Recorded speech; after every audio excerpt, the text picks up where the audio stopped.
Arrondissement Verdun à Montréal, j'ai donné rendez-vous à un responsable de l'urbanisme et du stationnement au stationnement étagé, Etel. Le Conseil régional de l'environnement de Montréal, ça fait environ 20 ans qu'on travaille sur les questions de stationnement et on sentait à l'approche des travaux sur le nouveau plan d'urbanisme et de mobilité de la Ville de Montréal qu'on avait besoin de remettre un peu à jour notre argumentaire. Le stationnement sur rue occupe 27 de nos rues. C'est plus d'un quart, c'est colossal. Le stationnement hors rue de surface, on parle d'environ 15 km². Donc, tout ça, ça fait environ 1 million de places de stationnement à Montréal. Et puis, c'est un coût aussi qui est attaché à ça. Par exemple, juste pour le stationnement sur rue gratuit, on parle d'une valeur de 500 millions de dollars par année. En suggérant de possiblement réduire le nombre de stationnements à Montréal, quel est l'objectif derrière tout ça? Il y a beaucoup d'objectifs en lien avec le stationnement.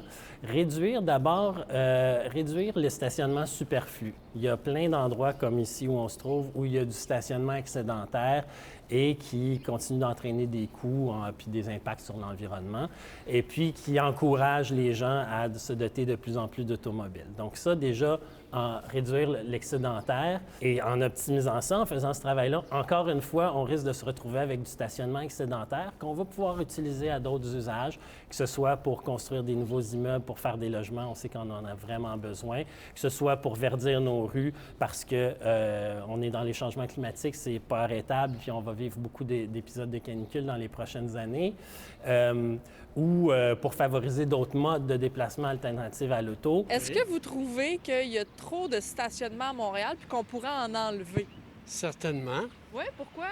parce que je n'ai pas de voiture. Oui, mais les gens, ils aillent pas, ils stationnent dans la rue comme nous autres, on stationne dans la rue, là, puis vraiment, là, c'est l'enfer. Moi, ça me toucherait pas, non, parce que j'ai pas d'auto, je prends le transport en commun, puis à Verdun, on est bien servi.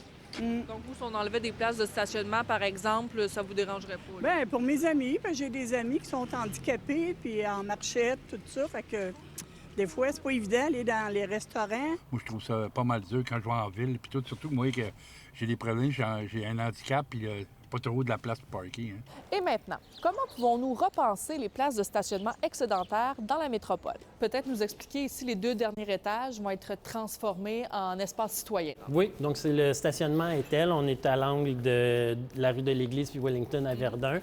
Et puis, c'est des espaces qui sont sous-utilisés. Puis la communauté d'affaires et puis les citoyens ont formulé ce projet-là de créer une place publique sur les 2 derniers étages du stationnement.